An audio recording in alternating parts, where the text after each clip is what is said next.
So, they're not doing so. We've got another perler this week. Yeah, Right. we've had a couple of weeks now of films which haven't been the best. Let's put it that way. And Ad, you missed last week's. You're welcome to come back to this. I'm gonna say now, right? This film was my choice into the random generator. I love how just straight off the bat. Yeah. Look, I'm sorry, guys. Hands up. I'm gonna say it now. This is not the film I remember. Or this is not the quality of film that I remember. This isn't the film you're looking for. Exactly. Right. My thought path was on this. Eddie Murphy, 80s, normally, really good sort of delivery of a film. I have a specific memory of watching this, and I've probably not seen it in 30 years, so I'm probably looking at around about 11, 12 the last time I saw it. And I thought that I watched an edited for TV version, and that's the only version I've ever seen because I had it recorded from TV. And I thought there was bits of this film I had never seen before. So I was going into this expecting a little bit more violence, a little bit more naughtiness, and I didn't have any of that.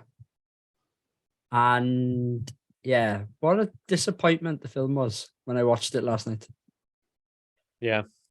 So I'll apologize now, guys. Really sorry. This was a humdinger. This one was. It was a rough film. Is that all you got? Yeah, that's all he's got. That's all I can say about this one. It was rough. Right. Has everyone seen it before? Yeah. No. That today was the first time watching it for me. How many sittings today, Ev? One. Yeah. One only over the one. course of 5 hours, is it? No, I'd say about 2. So I paused it halfway through to make the kids tea, and went back to it there. Have a breath. I had Rob, to. Rob, what about you? Do you remember this being a better film? Or do you not remember? I think I did like it for the most part when I was younger. But I think I was the same. Because when I was watching it last night, I was remembering things about the film, like when scenes were taking place. I was like, oh, I remember this. Oh, I remember that. But what I didn't remember was what tied the film all together, or attempted to tie the film all together. And that was a very, what's the word? I'm just going to say the plot is all over the place. It's just, it's a mess, isn't it? I do wonder if it was a classic story of it started off as one thing, didn't it? And then it became this. 'Cause ultimately, this was going to be a vehicle for Mel Gibson. And then Eddie Murphy got hold of it. He really liked it, ended up changing it. And then there was a final edit where they went back and shot some additional, they're not scenes, but they're additional parts to a scene to add the comedic element to the movie. And I think it definitely struggles from that. I do wonder as well, are we being harsh because we're looking at it through a 2023 lens or whatever whatever you were in, or was it bad then? I was trying to look at past reviews and I couldn't really find any. Well, it took a bit of money. Oh, right. I'm going to talk about this now, right? This was originally offered to John Carpenter. John Carpenter, for whatever reason, didn't do it. He ended up doing, in the same year, Big Trouble in Little China. And he rushed... Thank God. Yeah, he rushed Big Trouble in Little China out to get it out 6 months earlier before this film because he knew it was coming and he knew it was going to be similar because of that sort of Asian mystic element, right? Yeah. This had a budget, and I haven't got an exact on this, but it had a budget of 12 to 24 million, and it returned 150. Against Big Trouble returned, bear with me, 11 million off Yeah, a that- potential 20 million budget. So That's it's all extreme. because of Eddie, but Yeah, it's Eddie Murphy, man. There is another element to this. I believe in this. Big Trouble went out on the same weekend as a huge film. I can't remember when would this have been. 86. I can't remember what it was, but I'm pretty sure there was a big film that went out that same weekend. it's not like John Carpenter films to go out at a similar time to other massive films, is it? Well, was it The Thing went out the same Thing and weekend as E.T.. E.T. or not the same time? weekend, like a couple of weeks or months after. Yeah. But anyway, going back to John Carpenter, I know which one I'd prefer to watch. Big Trouble. Oh my God, it's no contest. Yeah, and I know Adam isn't a big fan of Big Trouble, Oh. but I'd watch Big Trouble 15 times in a row if I never watched this fucking thing again. I was on my knees crying and begging out for Big Trouble in Little China by the end of this. I was begging for bloody Mac and Me by the end of it. You just say, Would you actually watch Mac and Me over this again? no, I was just being hyperbolic then. But guys, I know while you guys have been talking, something else is really annoying me, and this shouldn't annoy me. But I've been looking at the film's poster for the last few minutes, and it's really, I don't know why, but this just really plays on my OCD. The fact that can you see my screen by there? yeah. The fact that the is the biggest word on the poster, it really, I don't know why, but that just really, really annoys me for some reason. Who designed that? What graphic designer did that? You know what I mean? Yeah, well, all three words are different sizes. I know, but it's just the fact that the is huge. It just really annoys me. I don't know why, but It's like my YouTube thumbnails all over the shop. But don't even get me started on your Mac and Me thumbnail. what's wrong with the Mac and Me thumbnail? I gotta look at this now. There's a massive spelling mistake in that. Oh, is it? Yeah. Oh, Match and Me. Oh, you're going to tell me these things. You got to tell me these. I thought you were on about the fact he photoshopped our faces onto the family. No, there's no spelling error in it. How do you spell worst? He spelled it right. WORST. Oh. This is a rarity for me. No. On the image. Oh, you mean the title? Oh yeah, watching the worst movie ever. Yeah. Should be worst. That's an easy fix. You Oh, can just, I can do that now. yeah. Well, the thing is, rewind has been spelt wrong for this entire time. So, What? Because we haven't got the hash in it.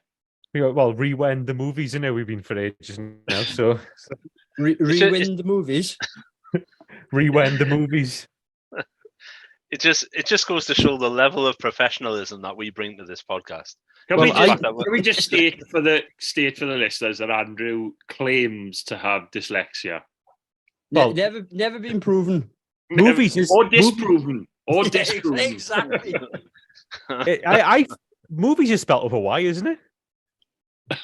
Oh, come on. He's going to be texting us now from now on. Boys, can you just go over this title for me? Make sure it's okay. I've even got Grammarly, and that still doesn't pick it up. I think my Grammarly's dyslexic as well.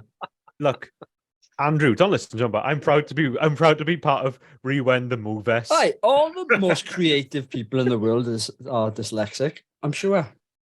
Right, check it now. Should be. It's probably still wrong. So look, This is just a way for us to get our. I don't know, Prog. It's fine. I don't know what you're talking about. There's no error. Yeah, I'm gonna edit that now. Sorry, Prog. I jumped on you. Oh, you're right. Apart from that, the thumbnail I thought was quite good from me. I think your thumbnail game has improved Well, it ebbs and flows. since It's not- we come back from our winter hiatus. Yeah. It's not as good as your GIF game. It needs to go up a few levels for your GIF game. My GIF for my BBC game. I had to go Not quiet the on the channel. BBC. Not the channel. Yeah, your British Broadcasting Corporation game. Yeah, that's Yeah, I've had to go quiet on that one because people are just expecting it all the time. Now. Yeah. You made a rod for your own back, as they say, haven't you? The best one ever is got to be the Literally. Jurassic Park one, where they're in the Jeep and what's his name? Sam Neill turns the other Oh, yeah. characters, and it's the towel guy.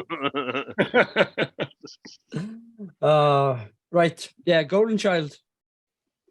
Oh, Any let's other not- memories? Well, Um, I watched it when I was a kid, and I said this to Prog last night. I even though I couldn't remember pretty much anything about the movie because I would have been I would have been around about 9. No, I would have been younger than that, like 7, 8. But I just remember lending it from my friend Reese Watson. So if he's listening, shout out to you, Reese. But yeah, just remember lending it from him when I was a kid and watching it on video. I probably liked it when I was a kid because you know I before we watched, I was a bit like, oh, I remember that being all right when I was younger. But I was 6 or 7 or That's not something. what you said last night. You said that was one of your favourite films growing up when you were younger, and Eddie Murphy was your idol. Eddie Murphy is one of my favorite actors, but that was not one of my favorite ones. My favorite Eddie Murphy film when I was a kid growing up was Beverly Hills Cop 3. And it still is one of my favorite Eddie Murphy films. I'm on an island of it. I'm going to put you all on mute a minute while Adam talks to you about this because I've had this conversation 5 or 6 times already. I just think Beverly Hills Cop 3 is a great film. I just think it gets hated on for no reason. I've never been able to see what's wrong with that film. That's all I'm going to say. It's underrated, but it's not as good as the first one. Oh, I love number 2. I never liked- two is good as well, but the first one is the best. Yeah, I never thought much of number 1 and 2 because I liked number 3 so much when I was a kid. I think I saw number 3 first, so I like the old stuff with Wally World and all that stuff. You know, call me crazy. What's happening to me right now is this is the equivalent of Andrew and Evan telling me that Temple of Doom was the best Indiana Jones film. It's short-circuiting my mind what this story.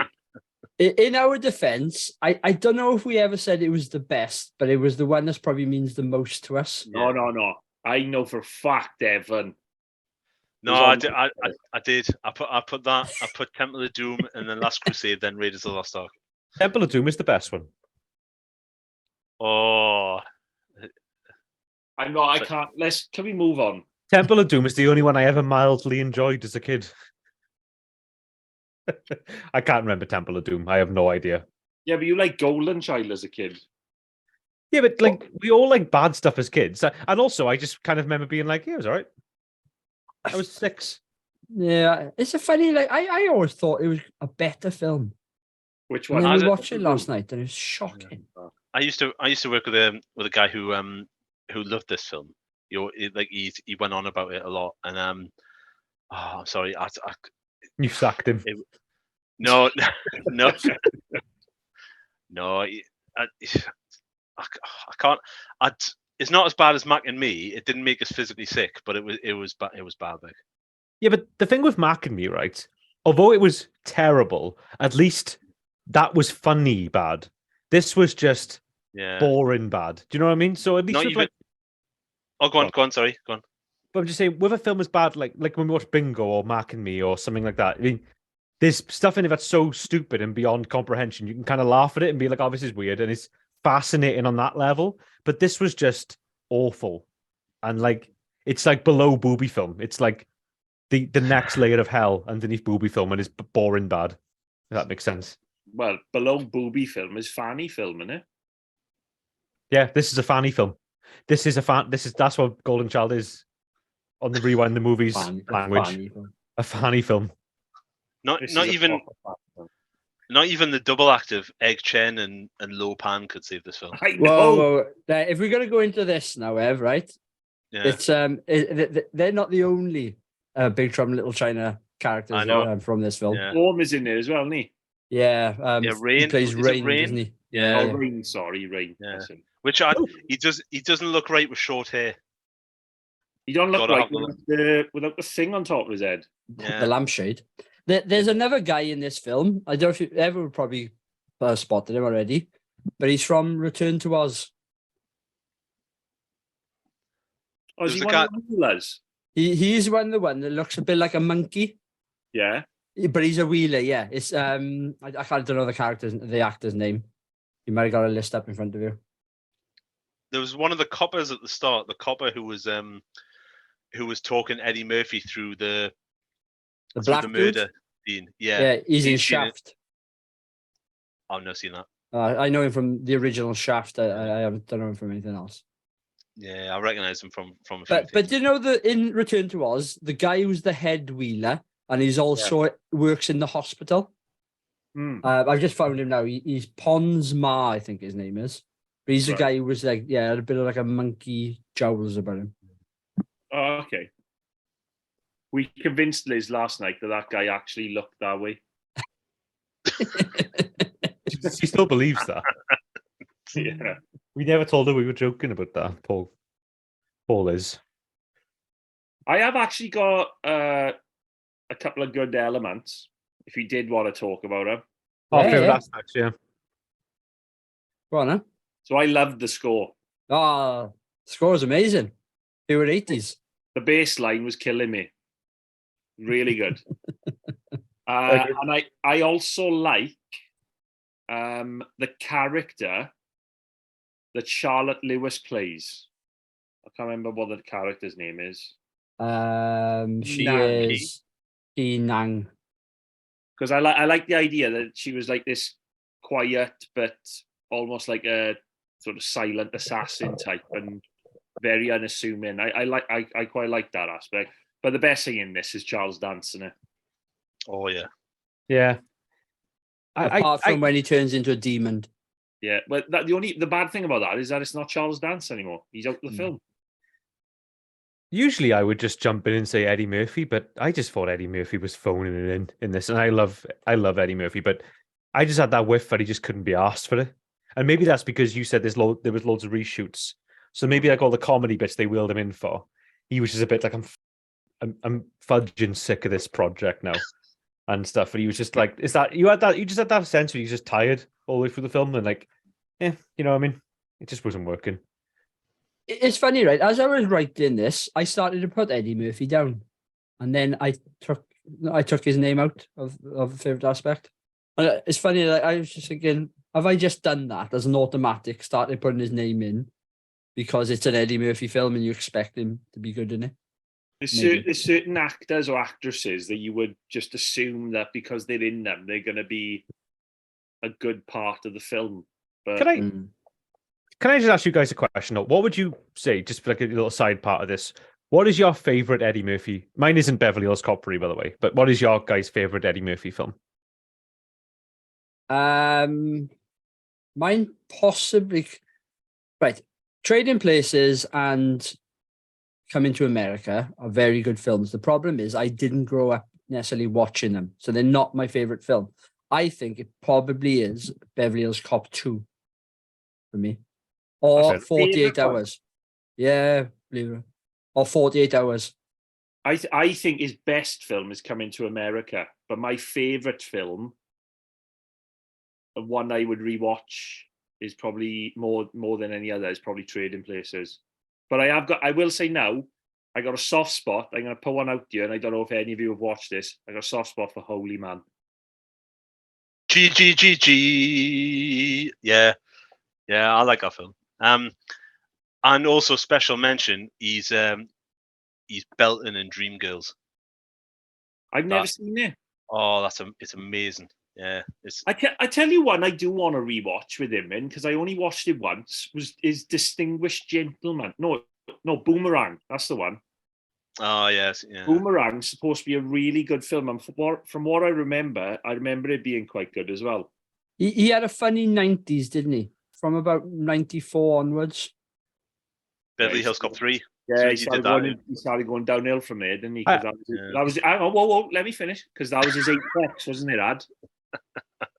It's people just being wrong about him, but like no, but like I reckon the 90s is probably the best period for Eddie Murphy personally. Now I love my favorite. I've got a double favorite because I can never pick between the two, and I'm going to go with Prague and say Coming to America is one of them. That's also the film I grew up with the most of Eddie Murphy. But my other one is Nutty Professor. I love the Nutty Professor, but I can't really say this one because it's not really an Eddie Murphy movie, but he's in it, and I absolutely love this film, and I've seen it to death. Is Bowfinger with Steve? It's more of a Steve Martin film, but I absolutely love that film as well. But I I had you pegged as a Mulan film lover then. No, I don't. I never like Mulan. I thought it was boring. But Bowfinger, I think, is like really. I think that Bowfinger is the sort of time when Eddie Murphy's like really started to show himself as like a more layered actor and stuff. You know, he started playing different parts other than just the Eddie Murphy, basically. Like he plays the Kit Ramsey's brother in that film, right? And he's great in it. But yeah, maybe we should do Bowfinger one day. That's a great movie. I love that one. I don't think I've ever seen that film. And there's a link to Return to Oz because it obviously Frank Oz directed it, so nice one there. Nobody going to say Shrek? Yeah, but I love Shrek, but it's not really an Eddie Murphy movie, you know what I mean? It's like it's a Mike Myers film, that. Yeah, but he steals the film, I think, Eddie Murphy as Donkey. I don't know. I do like John Lithgow as Farquaad in it though as well. Yeah, Though. that's good. Oh yeah. I think they're all good enough. I also like I like loads of it. I have a big thing for the film Metro he made. This I think it's got one of the best car chases of all time, and no one ever talks about that film. And we forgot one. Dolomite. Yeah, that's a brilliant movie. That's a great film. Yes, brilliant. He should have been up for the Oscar for that. He should have, yeah. He should have, yeah. He's like, I love Eddie Murphy. Funny enough, I've never seen Boomerang, but that is one I'm going to try and watch soon. Hopefully, I'll get picked on one of these podcast episodes one day because I really want to check it out now because it's one I've always been meaning to watch, basically. Yeah. Yeah. What were we talking about? Favorite aspect. I volunteered a couple, and then we just sort of trailed off. I've got something else, right? And that's the special effects. Bear with me on this. I started to write the special effects, especially the bit with the can of Coke or Pepsi started dancing. Yeah. I thought that was really good, and I wasn't impressed with the stuff towards the end. There was a bit like doing it, ad. Yeah. I thought you were going to say the same bit as me then. I agree. The special effects were naff, especially the demon at the end. But there was one bit where the special effects for a film made in '86 I thought were outstanding. Was the scene when Charles dances in hell. I thought the hell special effects, like how they built that set, was phenomenal. It took me off guard because of how bad the film was. I was like, Jesus Christ, that looks incredible. Like that looks so good. That landscape was really well done. So, and it was a long shot as well, and so Evan, you should have loved it. I can see. I did. That's my favorite scene. But I was just like, I was floored by it. It was a long shot with a pull back as well, don't you, Ev? If the person who worked on the special effects of that scene is listening to this podcast for some reason, the film you worked on was shitty, but that section you worked on was incredible. So give yourself a pat on the back there, person. Well, the technology that they used for the film was ultimately developed for Who Framed Roger Rabbit. Oh, nice. So I don't know who worked on it, but that's supposedly the vehicle used. So. Oh, you've just given me an idea for a film I'm going to nominate. Who Framed Roger Rabbit? Who Framed Roger? Yeah, that's the thing. We're going to start nominating films we've done before. We've done Who Framed Roger Rabbit. Yeah, we have. Oh no, it's not Who Framed Roger Rabbit. I was a Cool World. It better not be Cool World. No. I thought Who Framed Roger Rabbit, and then I thought of Bob Hoskins. Oh God. Mermaids. Hook. Imagine if I nominated Mermaids and Adam had to watch that. I really love it. Can I just say, I don't care. Prog's going to call me out on this, so I'm going to call myself out on it. Halfway through because me and Prog watched it together last night. Halfway through the film, I had a proper tantrum. I was like, I'm sick of it. I was like, the last 5 films we have watched have been absolute shit. I was like, I was proper spitting blood over. I was like, I was kicking off big time. I was like, what is this movie by you? Yeah, the last 5 films have been absolute shit, and you haven't even watched half of them. Can I just say? You didn't even watch Combat Academy. Or the other one we did, Armed and Dangerous. Yeah. Andrew, what are you talking about? Watch Combat Academy. That hasn't been picked from the list yet. What are you talking about? That's a future one. I will watch. I'll try and watch Combat Academy when we come to it if I'm not too busy at the time. Okay. I think Adam should do a solo pod for Combat Academy when it comes out. Yeah. He should basically do a commentary over our podcast when you eventually record it, right? Yeah, of course. Yeah. And then just pause it, add his thoughts, and then Well, the thing is, right? Because I obviously doing doing a cartoon for the BBC at the moment. I don't really get to watch much movies right now. So the one film a week for Rewind the Movies is kind of all the films I'm getting. And when you have to watch Back at Me, Golden Child, at the moment I hate films. I absolutely hate films. I'm in this place and I'm just like, I hate movies. Like watching a film is like, I'd rather sit down and do lip syncing for 4 hours and watch a movie at the moment. Has anyone got a favourite scene then? I'd say the hell scene. Yeah. I like- Either that. Oh, Go on. No. I thought you'd finish. Sorry, but go on. No. I'd say either that, or I think the dream sequence, even though it was a bit weird, I think it was all right. It could have been done a lot better in terms of adding sort of a little bit of sinister vibes and a bit of menace to it. But Charles Dance makes it again. I think if you take him out of the equation, it's just a bit shit, really. Or is it because Charlotte Lewis is tied up and dressed the way she is? That's why I took interest in that scene anyway. She was only 18 at the time. No. Yeah. Really? Yeah. Adam said something about her last night. We won't talk about that on this podcast. We can't talk about that on this podcast. So I had to Move on. Google her, right? Because I genuinely thought that someone had dubbed the actress. All right. I She's did. English, yeah. Yeah, she's an English actress, and I didn't know. Well, it was her second film, wasn't it? It was the second thing she'd ever done, I think, looking at her credits. Yeah. So I think she might have been a model before, and they'd like handpicked her to be in films, which was She I'm going to talk about this now, right? But it's one of my changes since we're talking about her. Why did they do that scene where her top got sprayed, so she got wet, Yeah. and then didn't do anything with it, right? So this isn't pervy Andrew coming out now. This is a genuine question. Well, right? you're having a week off, are you? Right? This is a genuine question. There's the 80s boobs. Yeah, either you have 80s boobs, or don't do it. There was nothing. There was no outcome to that. For There her was being slight- sprayed. There was slight 80s boobs apparently when is it Kyra or Kyla or whatever? The serpent woman. Rattlesnake woman. Yeah. Apparently, I was researching after watching it today that if you do like a quick freeze frame, you can you see. I didn't. What but research was this, Ev? Like what? It was IMDb. On It was the one of Pornhub.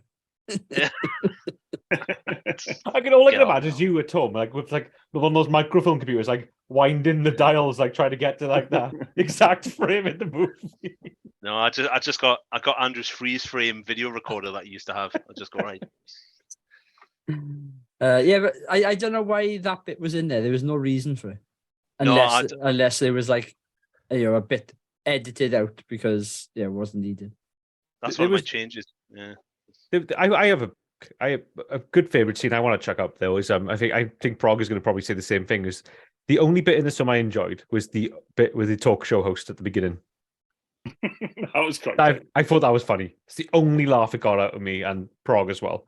But he just kept like doing that thing when he go, so tell us more about this. And then Eddie would be like, and he just kept. I just thought that was funny the way he kept taking the microphone away. Yeah.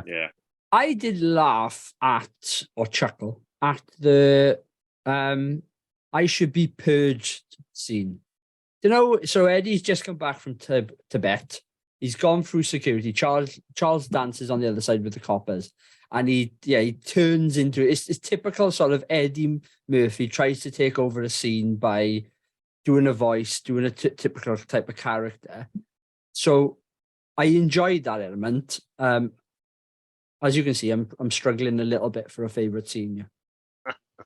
I will say they would the 5 to 10 minute section in Tibet.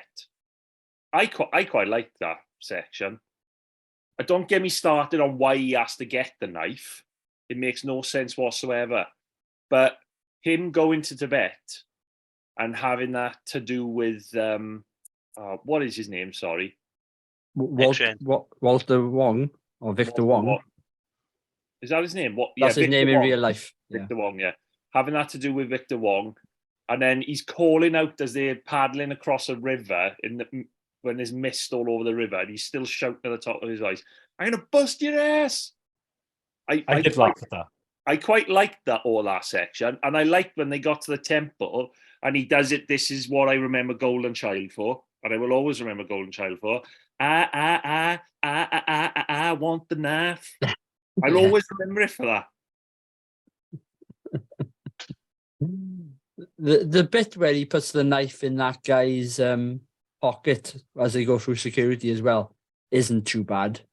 Yeah, it makes no sense though. No, it makes no sense. He just gets the knife, he picks up the knife and then walks through anyway.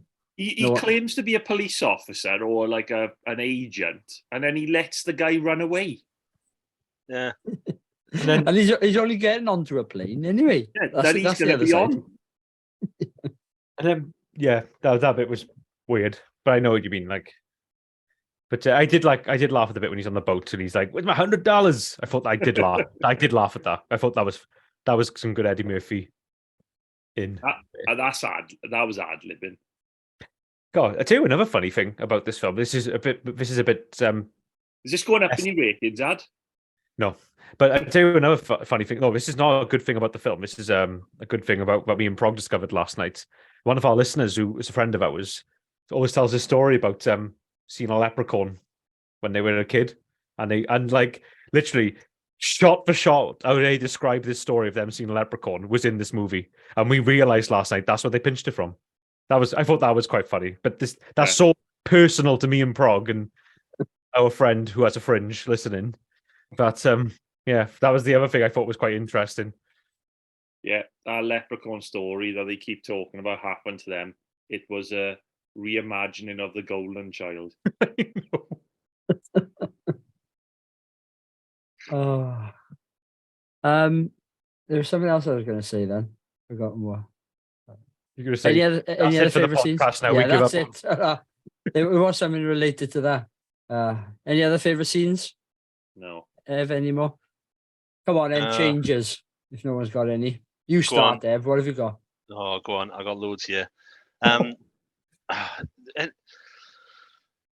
Eddie Murphy, his character is like he's such a cock when he meets Key. Is that her name, Key? Yeah. Because I didn't catch her name until the dream sequence. But yeah, he's just like a complete knob. I think his character, like when he meets the woman, is just almost like he's thinks he's God's gift to her. I didn't like it. When Egg Chen, he'll be known as Egg Chen to me for the rest of my life. Not Victor Wong, Egg Chen. What's his name in Tremors? Anyone remember? Walter Chang. Walter Chang. It's Walter. Yeah. No, when he's talking with Key outside like the temple bit, and he's saying about how much like he likes Eddie Murphy, and he has her blessing.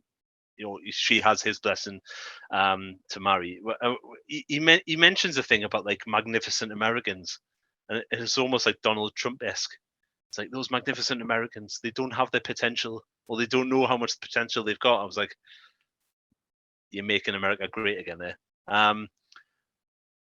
Shout out to Randall Tex Cobb as the bumbling religious idiot person who helps Eddie Murphy in the end. Him of like Police Academy 4 and Fletch Lives he was in. Chevy Chase. I was trying to work out who he was. He's the guy who had like prosthetics on or something, didn't he? Yeah. Same director as Fletch Lives as well. This was it. Same director as Wildcats. Yep, he directed Fletch Lives, and a couple of other actually competent films. And last one, all Eddie Murphy had to do was just follow the bird. Didn't need to do anything else. Could just follow the bird and find the kid. Film could have been over in 10 minutes. Can someone explain to me why Eddie Murphy was the chosen one? No. Because box office. Well, there's the bit at the beginning, isn't it? That that they say that it's in the City of Angels, which is Los Angeles, and the only reason is like his existing job is like to find lost children. Yeah. So that's why he's the chosen one. Well, yeah, that's the only. So, do you think the film should be called The Chosen One rather than The Golden Child? Well, the thing is, right, I kept forgetting about the Golden Child in the film. I kept forgetting. I was like, oh yeah, they're after that kid.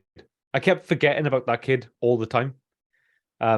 Also, but another weird change I have here as well, because the film is it's just criticizing in other ways, but like I like the bit at the end when he's actually in the car. The bit I found most interesting was the bit at the end when he was in the car with the Golden Child, and then he was just like him reacting to the Golden Child's powers. And then I was thinking this would have been a better film if it was just about Eddie Murphy on the run with the Golden Child from this evil sort of demon guy. And I was like, why didn't they just make that movie instead? You could have had such a better film. But It's funny you say that. That's what I thought happened in the film. that's what I thought the film was about when I put it on as well, because that's what I remembered from the film was him and the kid being together. But then it was only like for 4 minutes at the end. I was like, oh, weird. I thought, yeah, rather than him being the chosen one, he just happens to be wrong person, right person in the wrong place at the right time or whatever. You know what I'm trying to say. One Whether of he's those. one of them, whether he's the right person or the wrong person is irrelevant. But he just happened to be in that place at the time, helps the kid out, and then he gets pulled into this murky world of Asian mythology. Yeah. I don't think there was enough Asian mythology. Yeah, they could have delved a lot deeper into that, couldn't they? I know, yeah. The guy that wrote it though, because Prog talked about this, and I looked him up afterwards. He actually wrote Species, and he wrote this really like kind of cool film from the late 90s called Virus. Have anyone ever seen that? But he seems to be like he doesn't seem to do comedies. And then I realized, none you were saying about Mel Gibson, it was supposed to be a Mel Gibson movie. I think it was a case where this was supposed to be a completely different, like quite a serious toned sort of movie, and it just got completely. It was just Eddie Murphy was like the wrong ingredient for the film. So, no, Species, it's not the best film ever, but I've got a soft spot for it. I think it's quite a decent movie. It's a decent trash film, isn't it? Yeah, but Species. I'm wondering if this would have been better if you had someone like Mel Gibson in it, and it was more like just like a big box office sort of like action thriller. Yeah, take the comedy out of it. A vehicle for Mel Gibson. We all love Mel Gibson, especially 80s Mel Gibson on this podcast. Originally, is it Raymond Chandler? Is he a director? No, he's an author. Author. Raymond Chandler's just an author, and the guy who wrote this wanted to make it a type of Raymond Chandler. Yeah. That's my notes as well. So, and I didn't understand that bit. But I think this, Mel Gibson straight film, action, maybe a little bit of suspense or horror in there as well. Could have been a good film. Yeah. Like a supernatural action thriller is what it should have been. It could have been a pot boiler film. Like a detective story. Yeah. If they really wanted to go down that road. But that was the other thing as well. That was really off of it. Because I did not remember this bit. Because at the beginning, obviously, the funny scene when he's talking about, like, I'm trying to find this girl, like Charlene or whatever her name was. And then she's just dead. You see this girl that's just been, like murdered. Like this 16-year-old girl that's been murdered. And it's just like, you're like, man, this is an Eddie Murphy comedy film, and it's a dead 16-year-old in the streets there. Like, what's going on? How hard was the cut to the dead girl as well? It was just like, bam. Like, because you're just seeing him making this, like, lol, I'm Eddie Murphy, I can't get the wanted poster out on TV sort of joke. And then it's just like, yeah, here's some reality for you. Here's some reality. People watching imagine the people in the cinema watching that. They've all gone out to watch an Eddie Murphy film for the night. It's like, yeah, it's a dead 15-year-old and 16-year-old on the screen right there. It's just harsh, like, you know what I mean? It was just I didn't realize how old she was. Or maybe it's just me not paying attention. That's sorry, Ev. No, go on. Well, that's his job, isn't he? His job is he goes and finds like missing children, right? That's why he's the chosen. I think that's kind of what leads him to be the chosen one. So do you think he was younger or older, Ev? Or she was younger or older? Well, I thought like with the with the fact that he's playing basketball with like all like young kids. I'm guessing like 11, 12 would be the oldest. That I didn't I don't know whether it was just me not paying enough attention to it, but like how old the what's her name? Charlene, is it? Yeah, but she's not supposed to be 18, is she? Who now? Who? The girl who was murdered. Oh, Cheryl. sorry. Oh no, I didn't know her name. I think I just made up Charlene. I just couldn't remember her name. But like she's supposed to be 16. Charlene. Yeah, but 16, she had like a tattoo on her and everything. I was just like, Yeah, but what's they it? gave her that tattoo. Yeah, that was the mark of them. Yeah. Oh no, but it's. I was like, ooh, this is a bit harsh for like an 11 or 12-year-old tattoo. I Someone. tell you what else freaked me out as well. How tall were those boys in comparison to Eddie Murphy? I don't think he's a tall guy, Eddie Murphy. Like 11 or 12, they were almost as tall as him. No. Basketball players, isn't he? Ah, it's true. He's not a tall guy, is he, Ed? No. But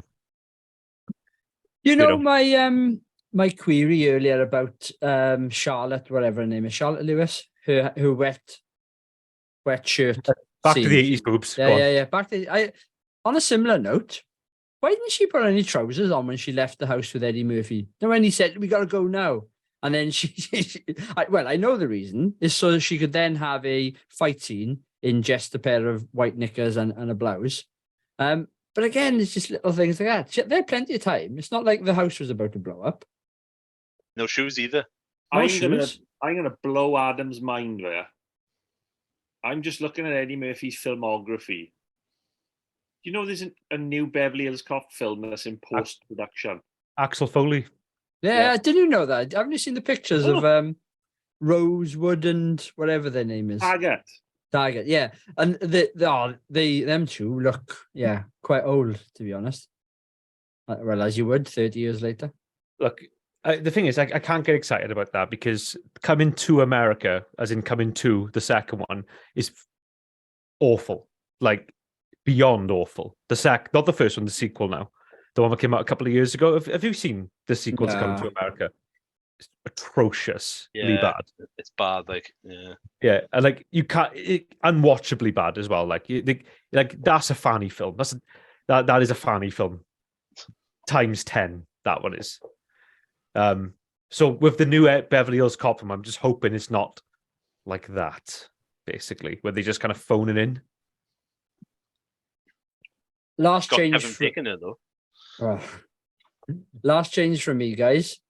The end scene or the end, what I always call a boss scene, where they get to fight the guy at the very end, which is Charles Dance as a demon.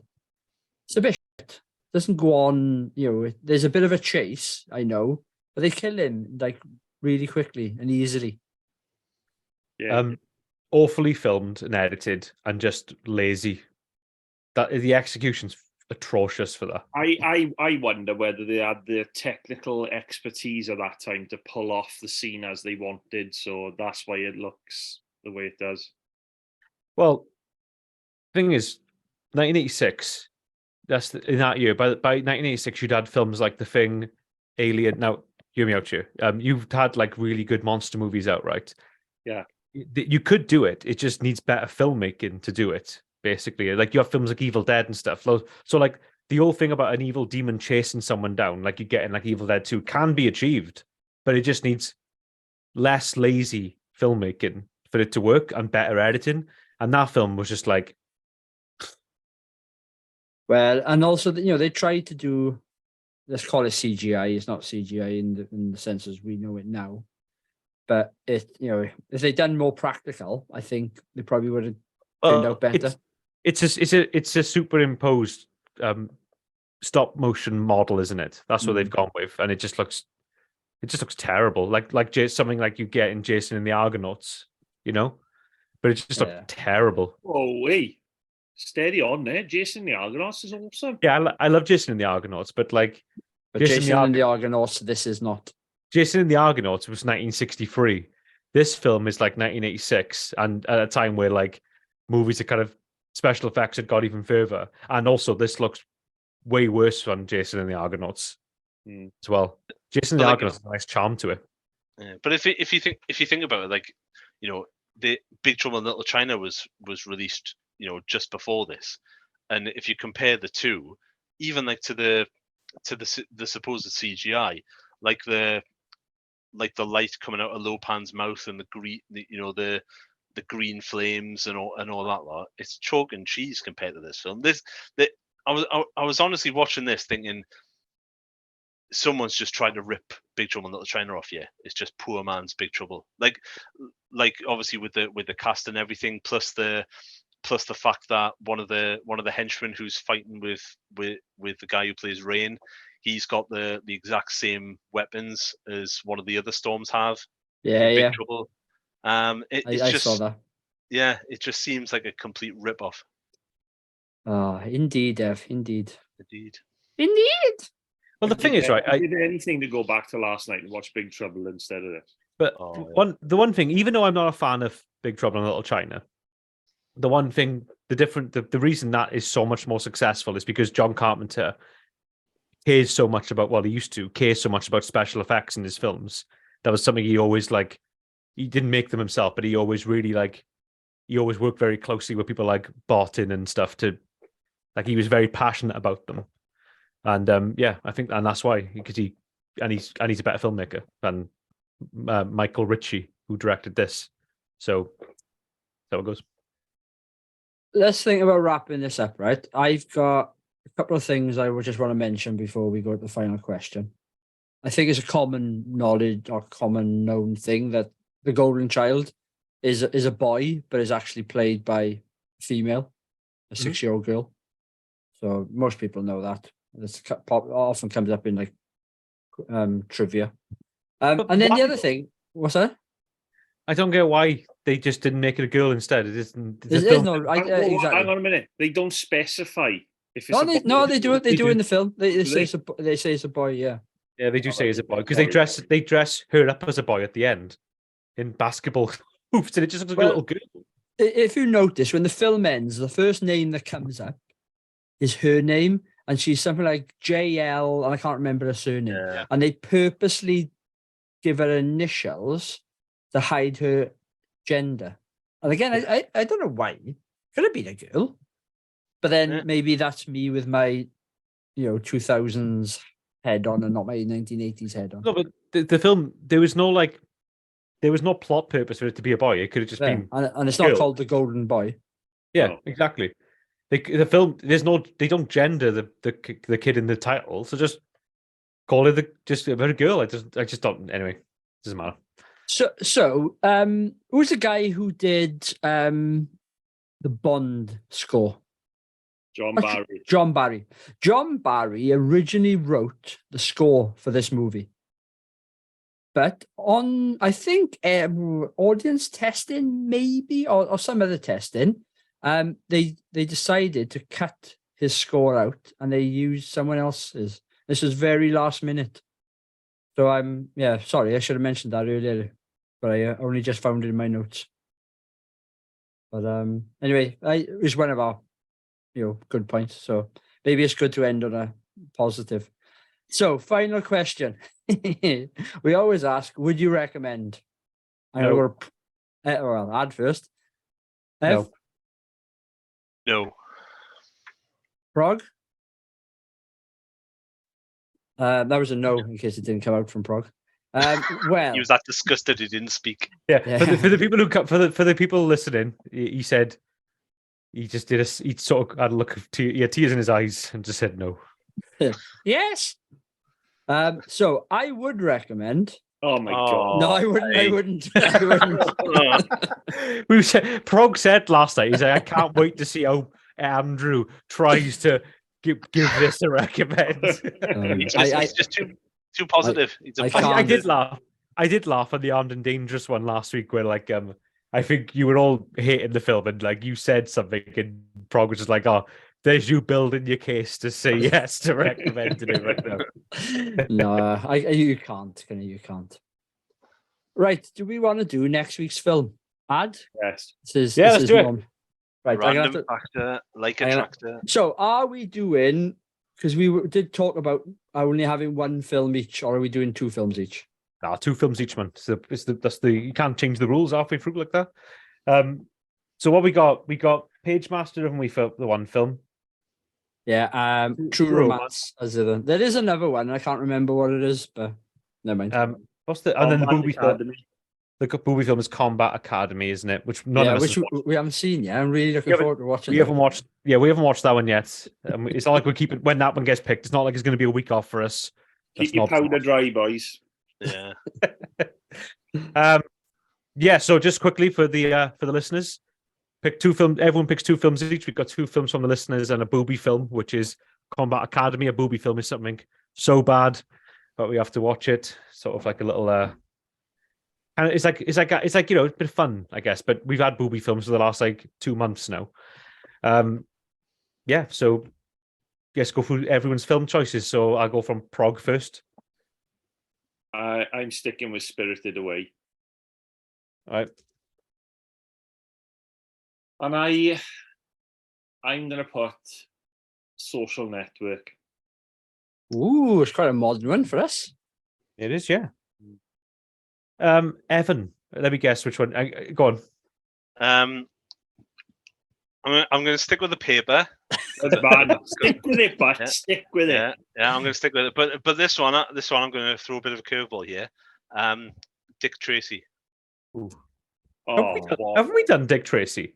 No. Haven't we done that one? Oh, it doesn't matter. It's in there now. is there Andrew. Is there an E in it? Oh, it doesn't matter. Does I think Go it on. is. Oh, I don't know. We're asking the wrong person here. So I'm going to stick with my the thing that I do is change my movies every week. So I'm going to go with LA Confidential Oh, nice. and Last Action Hero. Ooh. Oh, I was going to go with the Lord of the Rings animated film, but no, I I'll stick thought with when you that. said last, I thought you were going to say Last of the Mohicans. Then I got excited. Andrew, if you had picked that and that'd come up, I would have just quit the podcast forever. After like the last few films you've had, I would have just been like, "That's it. I give up." If that had to come out this week, How long is the Lord of the Rings, the animated film? That's from the 70s, isn't it? it's like 2.5 hours long, and it's terrible because they run out of money for it, and it's all by Ralph Bakshi. It was like a really cool like anime to do. Used a lot of rotoscoping, but it's bad. It's really bad. Actually, can I change one of my nominations, Ad? No, you can't change once you've got it out. Because I was gonna say, can I change to Harry Potter? No. All of them as one. Oh. Yeah. Once you've picked, yeah, that's the other rule as well. Once your film has been put down, you can't go back then. Right. Okay. Yeah, That's how it goes. I'm picking Brawl in Cell Block 99. is that the Vince Vaughn neo-Nazi thing? That's the Vince Vaughn one, right? And I heard Evan pick this last week, and I wanted to come out Dread because Yeah, that is the best comic book movie of all time. It's the only one worth anyone's time. So, should I spin the wheel? Yeah, go for it. I feel like I'm Michael McIntyre. The wheel. Oh, this looks like it's going to be LA Confidential. Yeah, I'm Yeah. having a run, didn't I, of films. You need to Jesus redeem Christ. You need to redeem yourself after this week, though. Right, so I know that Evan hasn't seen this film before. Have you not? No, never. So I genuinely believe you're in for a treat. Yeah. If you watch it in one sitting. Yeah. Just Okay. for Danny DeVito. Is it David Fincher that does this? No. No, Who does this? Who does this then? Helgeland? Brian Helgeland, I think.